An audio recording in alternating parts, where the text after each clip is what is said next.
Hello, bachcho. Let's see this question. The question says the moment of inertia of a uniform circular disc, as shown in figure, is maximum about an axis perpendicular to the disc and passing through option A B, option B C, option C D, option D A.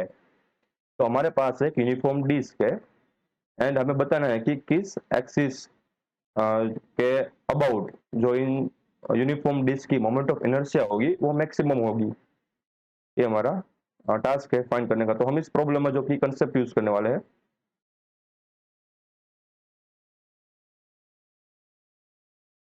वो होगा parallel axis theorem. Parallel axis theorem, ठीक है। अब parallel axis theorem क्यों use कर सकते हो? देखो यहाँ पर क्या लिखा है हमें कि maximum about an axis perpendicular to the disc. अब परपेंडिकुलर टू द डिस्क यानी कि जो ये प्लेन है, लेट सपोज ये जो प्लेन बन रहा है, ठीक है, ये एक्स एक्सिस है, ये वाई एक्सिस है। तो जो डिस्क है ना वो एक्स वाई प्लेन में है एंड उसके भी परपेंडिकुलर, यानी कि ये जो जेड एक्सिस आपके स्क्रीन से बाहर आती होगी, ठीक है, उस उसमें वहां कहीं पर भी, यानी कि जेड एक्सिस के पैरेलली कोई एक हमें एक्सिस मिलेगी। लेट सपोज ये बी को मैं चूज करता हूँ, तो बी से मैं अगर एक्सिस ड्रॉ करूँ ना तो वो भी ये आपके एक्सिस जो आपके जो स्क्रीन है उससे बाहर जाएगी यानी यहाँ से वो अंदर जाएगी, ठीक है। यानी कि कहीं से भी ए बी सी डी चारों के चारों पॉइंट में से कहीं पर भी मैं एक्सिस ड्रॉ करूँ तो वो जो एक्स वाई प्लेन बन रहा है ना उसके परपेंडिकुलर रहेगी, ठीक है। ऐसे 90 डिग्री एंगल ही बनेगी प्लेन से, ठीक है। तो सारी के सारी एक्सिस है वो प्लेन के परपेंडिकुलर है बट एक दूसरे के पैरेलल है। देखो ये वाली जो लाइन है वो देखो डी में से पास होती हुई लाइन देखो, ठीक है, सी में से पास होती हुई लाइन देखो, चारों के चारों जो लाइन है वो एक दूसरे के साथ पैरेलल है। इसका मतलब हम पैरेलल एक्सिस थ्योरम का यूज कर सकते हैं, ठीक है। कोई कोई भी पॉइंट पर अगर हमें मोमेंट ऑफ इनर्शिया निकालनी हो एंड जो चारों के चारों लाइन है वो जेड एक्सिस है ना, जेड एक्सिस उसके पैरेलल होगी एंड एक्स वाई प्लेन बन रहा है उन दोनों के परपेंडिकुलर होगी, ठीक है। तो यही कंसेप्ट था। तो पैरेलल एक्सिस थ्योरम का जो इक्वेशन होता है क्या होता है, I about any point is equal to ICM plus mass of the disc times D square. अब डी क्या है यहाँ पर कि जिसके अबाउट हमें मोमेंट ऑफ इनर्शिया निकालनी है एंड जो सेंटर ऑफ मास है उसकी एक्सिस के बीच का डिस्टेंस डी, ठीक है। तो ये हमारा इक्वेशन है। तो फाइंड करते हैं, पहले इसको थोड़ा सा रफ कर देते हैं, ठीक है। तो अब इसी फिगर में ड्रॉ करते हैं कि जो सेंटर ऑफ मास की एक्सिस है वो कहां पर है। तो वो तो देखो यूनिफॉर्म डिस्क है, इसका मतलब जो जो ए पॉइंट है यहाँ पर, ए वाला पॉइंट, ठीक है, उससे जो एक्सिस पास होती होगी आपके स्क्रीन के अंदर ऐसे, तो वही हमारी होगी ICM। उसके अबाउट जो है डिस्क की मोमेंट ऑफ इनर्शिया होगी ये वाली, वो होगी ICM, ठीक है।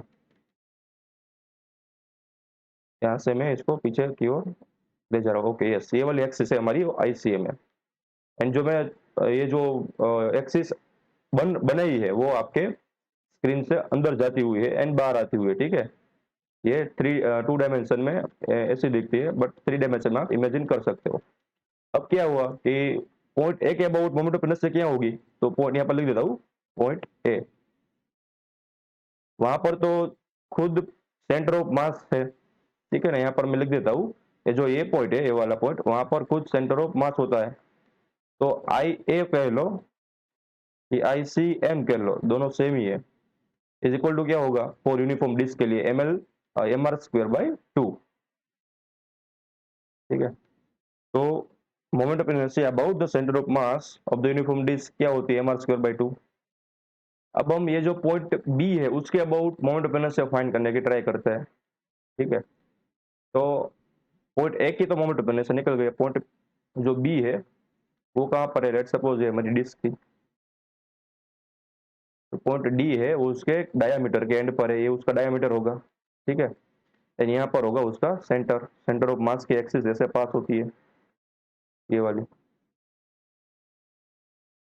ऐसे, एंड डायामीटर के अबाउट हमें मोमेंट ऑफ इनर्शिया फाइंड करनी है। ये वाला हमारा पॉइंट बी है, यहाँ से एक एक्सिस पास करवाते हैं जिसके अबाउट हमें मोमेंट ऑफ इनर्शिया निकालनी है, ठीक है। तो देखो इन दोनों के बीच का जो डिस्टेंस होगा वो क्या होगा, वो तो आर ही होगा ना, आर, राइट। ये वाला है हमारा सेंटर ऑफ मास, यानी कि ए पॉइंट, ठीक है।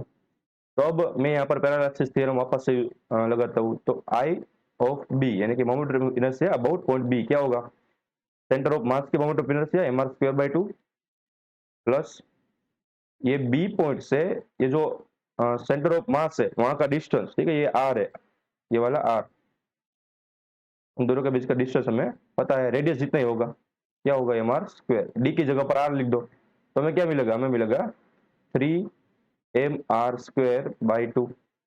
तो हमें पॉइंट बी के अबाउट इनर्शिया मिल गया। अब क्या फाइंड करेंगे, पॉइंट डी के अबाउट मोमेंट ऑफ इनर्शिया, ठीक है। तो वापस से फिगर ड्रॉ करते हैं, यहाँ पर है सेंटर ऑफ मास,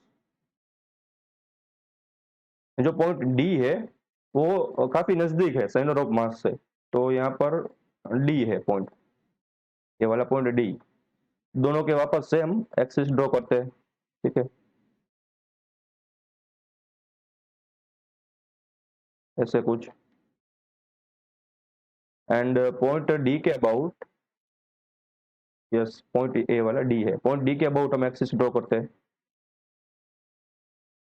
तो इन दोनों के बीच का जो डिस्टेंस होने वाला वो काफी नजदीक होने वाला है, ठीक है।